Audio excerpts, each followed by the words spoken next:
ప్రధాని రేస్ లో ఉన్నా ఇది చిచ్చా ప్రధాని రేస్కి వచ్చేసిండే కేసీఆర్ ప్రధాని రేస్కి వచ్చేసిండు రేసులు ఉన్నాడంట ఒక సీటు రాకున్నా కానీ ప్రధాని రేసులు ఉంటాయంట ఒకటి కూడా వస్తట్లేదు అక్కడ పరిస్థితి ఒకటి కూడా వచ్చే పరిస్థితి లేదు ప్రధాని అవుతాడట కేసీఆర్ 14 మరి ఏంటది అయ్యో పాపం ఏదో అయింది కొన్నిసార్లు చూస్తే పాపం అనిపిస్తుంది ఏదో అయింది అనిపిస్తుంది ఏదో అయింది కాకకు ప్రధానమంత్రి రేసులో ఉన్నా అని చెప్తా ఉన్నాడు కేసీఆర్ మాకు 12 నుంచి 14 సీట్లు వస్తాయి కేసీఆర్ బీజేపీకి 1 లేదా 0 సీట్లే కేంద్రంలో రాబోయేది ప్రాంతీయ పార్టీల కూటమే రాధాకిషన్ రావు ఎవరో నాకు తెలియదు ఫోన్ ట్యాపింగ్ ఉత్తి ట్రాష్ ఎక్కడోడక్కడ పండుకుంటే ఒక్కనే పోరాడి తెలంగాణ తెచ్చిన కాంగ్రెస్ నుంచి 30 మంది మా పార్టీలోకి వస్తామంటున్నారు బీఆర్ఎస్ ను తిరిగి టీఆర్ఎస్ గా మార్చే ప్రసక్తే లేదని వెల్లడి ప్రధానమంత్రి పదవి రేసులో తాను కూడా ఉంటానని ఇక రాయిదే పోయా గుద్దుకొని ఏం అర్థమైతలేదు ఇది ప్రధానమంత్రి పదవి రేసులో తాను కూడా ఉంటానని అవకాశం వస్తే వదులుకోవడానికి తాను అమాయకునేమి కాదని బీఆర్ఎస్ ప్రెసిడెంట్ కేసీఆర్ అన్నారు ఈసారి కేంద్రంలో బీజేపీ కాంగ్రెస్ అధికారంలోకి వచ్చే అవకాశాలు లేవని ప్రాంతీయ పార్టీల కూటమే ప్రభుత్వాన్ని ఏర్పాటు చేయబోతున్నదని చెప్పారు ఇదేమి ఆశామాషిగా చెప్పట్లేదని తన సుదీర్ఘ రాజకీయ అనుభవం వివిధ వర్గాల నుంచి తీసుకున్న సమాచారాన్ని రంగరించి వడబెట్టి చెబుతున్నానని చెప్పి కేసీఆర్ అంటా ఉన్నాడు అయ్యా కేసీఆర్ ఏమన్నా ఆశకు అద్దుండాలి చెప్పే ముచ్చట ఏమన్నా పొంతన ఉండాలి చెప్పేది అబద్ధమైన పెద్ద విజన్తో చెప్తా ఉంటావు చూడు అది అద్భుతం నీ దాంట్లో ఇక్కడ ప్రధాన రేసులో ఉన్నాడట అటు పోయి మహారాష్ట్ర కాడ బీఆర్ఎస్ దుకాణం కొలాయించుడు మూసిండు ఇటు ఒడిశా కాడ లేపిండు మూసిండు ఏపీ కాడ షెటర్ తాళం వేసుకొని ఎప్పుడో బీకిర్రు ఏడ లేనే లేదు అటు జేడీఎస్ కు పోయిండు జేడీఎస్ తో సోపత్ అన్నాడు ఆ జేడీఎస్ పోయి బీజేపీ వచ్చిపోయింది ఈయనని ఎలా కొట్టిర్రు ఈయన కేడున్నదా ఈయన ఏక్ నిరంజన్ ఈయన నట ప్రాంతీయ పార్టీల కూటమిదే హవా నడుస్తుందట కాంగ్రెస్ బీజేపీ గెలవదట సార్ చెప్తుంటే ఈ చిన్నపోరగాలు చూసి నవ్వుతా ఉండొచ్చు ప్రధాని రేసులో ఉన్నా ప్రధాని రేస్ అంటే ఉరుకుడు సార్ ఇప్పుడు మనకు ఆరోగ్యం బాగాలేదు ఈ టైంలో రేసు చేస్తా బీచ్ చేస్తా ఇంకేమంటాడు సారు వాట్స్ ఇంకా ఆయన గమ్మత్ ముచ్చట్లు ఏంటంటే ఏమైనా అంటాడు ఆయన ఏదైనా చెప్పగలుగుతాడు కేసీఆర్ నీవు అమెరికా అధ్యక్షుని అయితే నవసాన్ కూడా అంటాడు అంతర్జాతీయ అధ్యక్షుని అంటాడు అమెరికా అధ్యక్షుని కూడా అయితే డౌట్ ఏముందో అంటాడు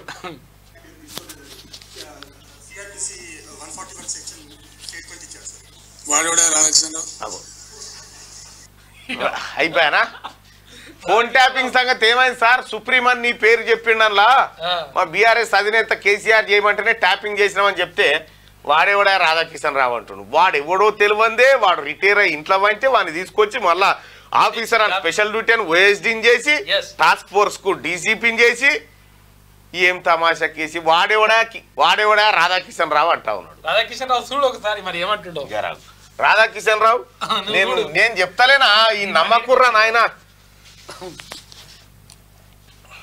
మొత్తం ఇగో ఇక అసలు ఆగకపోతేవి ఆగమాగం చేస్తేవి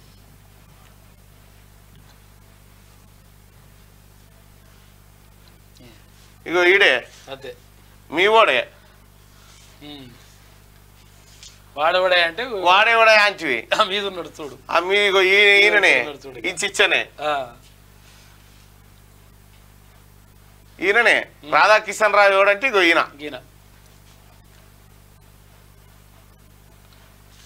టాస్క్ ఫోర్స్ అందరిని పట్టుకపోడు కిడ్నాప్ కేసీఆర్ వ్యతిరేకంగా ఎవరంటే వాళ్ళని కిడ్నాప్ చేస్తుడు ఎత్తుకపోడు అరెస్ట్ చేస్తుడు మళ్ళీ ఏమంటుండే ఇప్పుడు కేసీఆర్ వాడేవాడా అని అయిపోయా అది నోరాపేడ తటన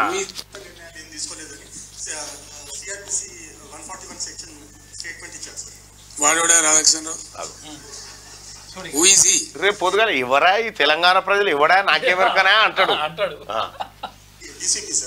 నాకు తెలియదు నీకు అంత తెలుసా కానీ రాష్ట్రంలో 100 మంది డీసీపీలు ఉంటారు వాడు ఒక్కరి పేరు పట్టుకుని ఉన్నాను అడిగింది నాకు అర్థం కాదు అలా తోకలేని ప్రశ్న కేసీఆర్ మెంటల్ గా ప్రిపేర్ అయ్యిండు జైలుకు పోయేందుకు అంటే మెంటల్ గా ఎప్పుడో నా పని అవుతుంది అనేది మాత్రం ఆయనకు అర్థమైంది మెంటల్ గా ప్రిపేర్ అయి తయారుగా ఉన్నాడు అదైతే కనిపిస్తుంది ఆ నవ్వులో ఫోన్ ట్యాపింగ్ ఏదో మీకు పిచ్చి పట్టుకున్నది కానీ పిచ్చి పట్టుకుందటనా మనకే పిచ్చి పట్టుకుందట ఫోన్ ట్యాపింగ్ ఏదో మీకు పిచ్చి పట్టుకున్నది కానీ ముఖ్యమంత్రికి ఫోన్ ట్యాపింగ్ ఏమైనా సంబంధం ఉంటుందా? రాహుల్ పెద్ద సీనియర్ లీడర్. ముఖ్యమంత్రి gets reports from the intelligence department. వాడు ఎట్లా తీసుకొచ్చిన రిపోర్ట్ మాకెట్లా తెలుస్తుంది నాకు అర్థం కాదు. వాడు ట్యాపింగ్ చేసిండా, టూపింగ్ చేసిండా, డబ్బులు ఇచ్చిండా, ఇంకేదైనా రహస్య వ్యవస్థ పెట్టుకున్నా మాకు ఎందుకు తెలుస్తుంది? అదో ఇష్యూ అవా ఇంత సిల్లీ? ఆ గవర్నమెంట్ ఎంత సిల్లియా? Phone tapping సిల్లియా? 30 మంది జర్నలిస్టుల ఫోన్లు ట్యాప్ చేసి ఫోన్ ట్యాపింగ్ సిల్లియా? ఫోన్ ట్యాపింగ్ ఎంత నేరమో తెలుసా కేసీఆర్ నీకు? ఇండియన్ టెలిగ్రాఫ్ యాక్ట్ తెలుసు కదా నీకు? ఎవరెవరి మాటలు విన్నాడు? ఎవరెవరి మాటలు విన్నాడు? ఆల్మొగలు మాట్లాడుకుంటే అది సిల్లి అట. సిల్లి ఎంత ఈజీ కొట్టి పారేస్తుండు చూడు. సిల్లి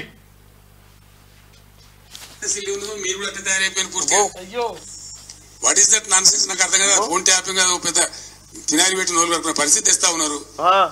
ఎవడో కొందరు బాగాలు పని లేక ఫోన్ ట్యాపింగ్ తోకట ఏం ట్యాపింగ్ అయినా అర్థం కాదు. ఇలా ముఖ్యమంత్రి తరఫున ఇంటెలిజెన్స్ ట్యాపింగ్ చేస్తలేదా అండి? అవునా? Do you say that? ప్రతి ప్రభుత్వానికి ప్రపంచంలో గూఢచార వ్యవస్థ లేని ప్రపంచమే ఉండదు, ప్రభుత్వమే ఉండదు. అది దేనికి? దేశద్రోహులకు, మావోయిస్టులకు, ఏది అంతర్జాతీయ ఉగ్రవాదులకు చేయాల్సిన పని. నువ్వేమని చేసినావు? ఈ తెలంగాణలో ఉన్నటువంటి ప్రతిపక్షాలకు, జర్నలిస్టులకు ఇవి చేసినావు. చేసిన లుచ్చా పని అంతా చేసి మళ్ళీ ఇక ఎక్కడ లేదా అండి, దేశమంతా ఉంటుందండి అని చెప్పి కప్పిపుచ్చుకునే ప్రయత్నం. నీ బిడ్డను కడిగిన ముత్యం లెక్క తీసుకొస్తా అన్నావు చూడు. ఇదే కథ. అయ్యా కేసీఆర్, ఇప్పటికి కూడా నీకు ఇంకా మారకపోతే, ఇప్పటికి కూడా ఈ అహంకారం, ఈ ఫకర్ తగ్గకపోతే ఇంకేందన్నట్టు? వాళ్ళు సమాచార సేకరణ చేసి ప్రభుత్వానికి ఇస్తారు. సాయంత్రానికి పొద్దున్న అర్లీ మార్నింగ్ ఎవ్రీ ప్రభుత్వం వేరు, వాళ్ళు వేరా? ఎవరాలు మరి? పోలీసులు ప్రభుత్వంలో భాగం కాదు. అసలు వాళ్ళకి వీళ్ళకి సంబంధమే ఉండదు. అసలు వీళ్ళు ఎదురైతే వాళ్ళు ముఖం తిప్పుకొని వెళ్ళిపోతారు అన్నట్టుగా చెప్తా ఉన్నావు. పోలీసు వాళ్ళకి ఏమైనా గులగులనా మంది ఫోన్లు టాప్ చేయాలని నువ్వు చెప్పకపోతే? Intelligence comes and brief the chief minister about the law and order situation. చాలా ఉంటుంది మన దగ్గర. హైదరాబాద్ లో పేలుళ్లు జరిగినాయి, అట్లాంటిది ఏదైనా ఉంటుంది, ఇంకేదైనా ప్రమాదాలు ఉంటాయి. ఏ పేలుళ్లు జరిగినాయి అనయ్యా? నా ఫోన్ ట్యాప్ చేసినావు. మొన్ననే నేను స్టేట్మెంట్ నా సిడిఆర్ అంతా చూపించారు. మొత్తం నా ఫోన్ ట్యాప్ చేసిండు. నా ఫోన్ ట్యాప్ చేస్తే నేనే అధికారులకు స్టేట్మెంట్ ఇవ్వాల్సి వచ్చింది. నేను ఒక్కనే కాదు, చాలా మంది ట్యాప్ చేసిండు. లిస్టు పెద్దగా ఉన్నది నీది కథ. దేనికి? ఉగ్రవాదులై బాంబు పేలుడు. ఈ బాంబు పేలుళ్ళలో ఉన్నాం మేము. మేము బాంబు పేలుళ్ళలో ఉన్నాము. ఏ తీవ్రవాదులమా? దేశ భద్రత గొప్ప వచ్చినది. నువ్వు చేయాల్సిన పనేంది, చేసిన పనేంది? నువ్వు సక్కరోని హార్డ్ డిస్కులు ఎందుకు వాళ్ళ కొట్టిరా? హార్డ్ డిస్కులు ఎందుకు వాళ్ళ కొట్టిరు? ఫోన్ ట్యాపింగ్ చేసిన డాటా మూసీ నదులు ఎందుకు వారేసిరు? రంపెం పెట్టి ఎందుకు కోసిర్రు? మీరు సక్కరోలే కదా. కొన్నిసార్లు కొన్ని విచిత్రమైన దొంగల ముఠాలు వస్తాయి. అట్లాంటి అన్ని కూడా సమాచారం మీ లెక్క తమరు లెక్క వస్తాయి అన్నట్టు సేకరించిస్తా ఉంటారు. ఏం చేయాలని చెప్తారు. దాన్ని బట్టి గవర్నమెంట్ ఏంటంటే వివిధ శాఖల అధికారులకు అప్రమత్తం చెప్పి కల్తీ విత్తనాలు ఉంటుంది, దాన్ని కూడా ఇస్తారు. ట్యాపింగ్ చేస్తాడా, టూపింగ్ చేస్తాడా మాకేం తెలుస్తుందా? నాకు అర్థం కాదు. No minister is concerned with that. No chief అసలు కన్సర్న్ ఉండదు. We are only concerned with the reports given by the intelligence. The way they brought the report, we don't know. That is pure. KCR చెప్పే ముచ్చట ఎట్లుందంటే, ఓ తండ్రి కొడుకున్నాడట. కొడుకు ఆవారంగా తిరిగి ఆఖరికి ఏం చేసిండు? ఓ తన ₹1 కోటి దొంగతనం చేసుకొని ఇంటికి వచ్చిండు. తండ్రి ఆడ విట్రా బిడ్డ అంటాడా, లేక యాడికెళ్ళి తెచ్చినవరా అంటాడా? యాడికెళ్ళి తెచ్చినావు అని అడగాలనా వద్దా? ఎక్కడిరా ఏం పని చేసి వచ్చినాయని అడగాలిగా. అది కాదు, ఆడ పెట్టి బిడ్డ అన్నట్టు. అది లెక్క. మాకేం సంబంధం అండి అంటుండు. తెస్తే పెట్టమని చెప్పినా అంటున్నారట. ఏం చెప్తావు KCR? Internal matter of the police department. ఇంకోటి అండి అదేదో మీరు పెద్ద భ్రమలో ఉన్నారు.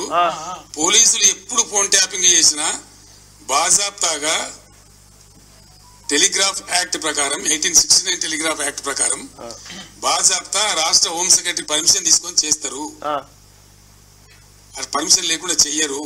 ఆ రాష్ట్ర హోమ్ సెక్రటరీ పర్మిషన్ తీసుకొని, ఈ రాష్ట్రానికి హోంమంత్రి సంగతి నీకు ఎరికే. మన హోంమంత్రి ఇది వరకు ఉన్న హోంమంత్రి ఇది గట్టా ముద్దు పెట్టా.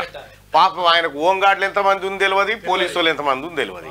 ఇక ఆయన శాఖ పరిశీలించి తెచ్చిచ్చిందట ఈయనకు. ఈ ఇంగితం ప్రతి ఒక్కరికి తెలుసు. తర్వాత తీసుకున్న దాన్ని డిమాలిజ్ చేయొచ్చని కూడా ఉంది ఆ చట్టంలో. ఒక నిర్ణీత వ్యవధి తర్వాత వాళ్ళు సేకరించిన సమాచారం చూసిరా ఇప్పుడు ఏమర్థమైంది?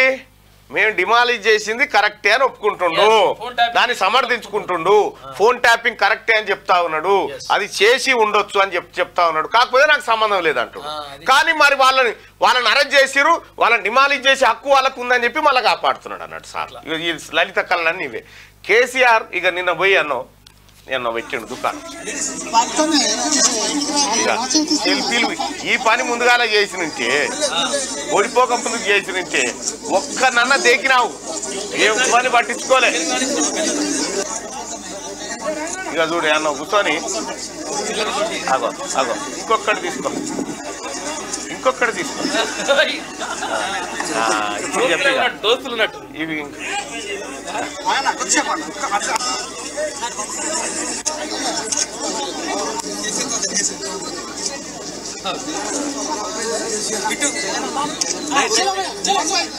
ఇక చూడరా సార్ కథ చూడు. ఇది ఏం బాటలా? Kinley water bottle. ఇంటింటికి నీళ్ళు ఇచ్చినావు, నువ్వు పోయినటికి కాలేవా మన నీళ్లు? ఇంటింటికి నల్ల నీళ్ళు ఇచ్చినా అంటివి కదా, మరి నువ్వు పోయిన కాడ లేకునేనా సార్ ఈ నీళ్లు? బిస్లరీ వాటర్ ఏంది కిన్లే వాటర్ బాటిల్ తెచ్చి పెట్టుకున్నావు? మది పిల్లలకు ఇంకోటి దీని అని మన బిడ్డ ఏం తింటుంది? ఒక్కనాడ నడుచుకున్నావా? అటు పోయి తొగి చూస్తున్నా కనీసం ఒక్కరోజన్నా. కవితమ్మ ఏం తింటుంది? కన్న బిడ్డ, కన్న ముంగడ తిరిగిన బిడ్డ, పొయ్యి 3 నెలలు దగ్గర పడే అజే బాయే. కనీసం పోయి నీ బిడ్డనే వాళ్ళకి అడిగకపోతుంది. పోతాడు ఇప్పుడు రేపు ఎలక్షన్ కాగానే మళ్ళీ పోతాడు. ఎలక్షన్ కాగానే పోతాడు మళ్ళా గొంగడి కప్పుకొని పోతాడు, కలవాల్సిన వాళ్ళని కలుస్తాడు. ఈ కథ అంతా ఉంటది. ఇక ఉంటది.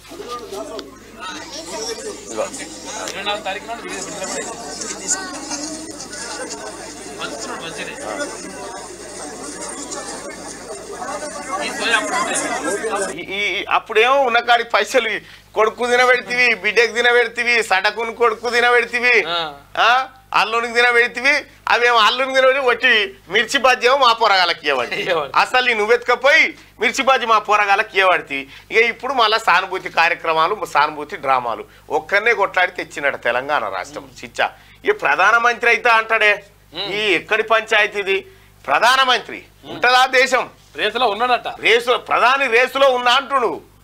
రేసులో ఉండాలంటే ఏం కావాలి ఎరికేనా సోదరులారా? ఎంపీ కావాలి ముందుగా. ఈ ఎంపీ గెలిచేటట్లేదు. ఒక్క ఎంపీ కూడా గెలిచే పరిస్థితి లేదు.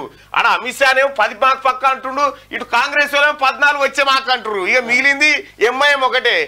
అసదుద్దీన్ ఓవైసీ దగ్గర పోయి బాయిసాబ్ తుమ్ మదద్ దేవ్ అని చెప్పి అట్లా పోవాల్సిందే తప్ప ఇంకొక ఆప్షనే లేదు. ఇక మద్దతు ఇచ్చినా కానీ నువ్వెంపీ కావాలి మళ్ళా, నువ్వెంపీ కావాలి కదా.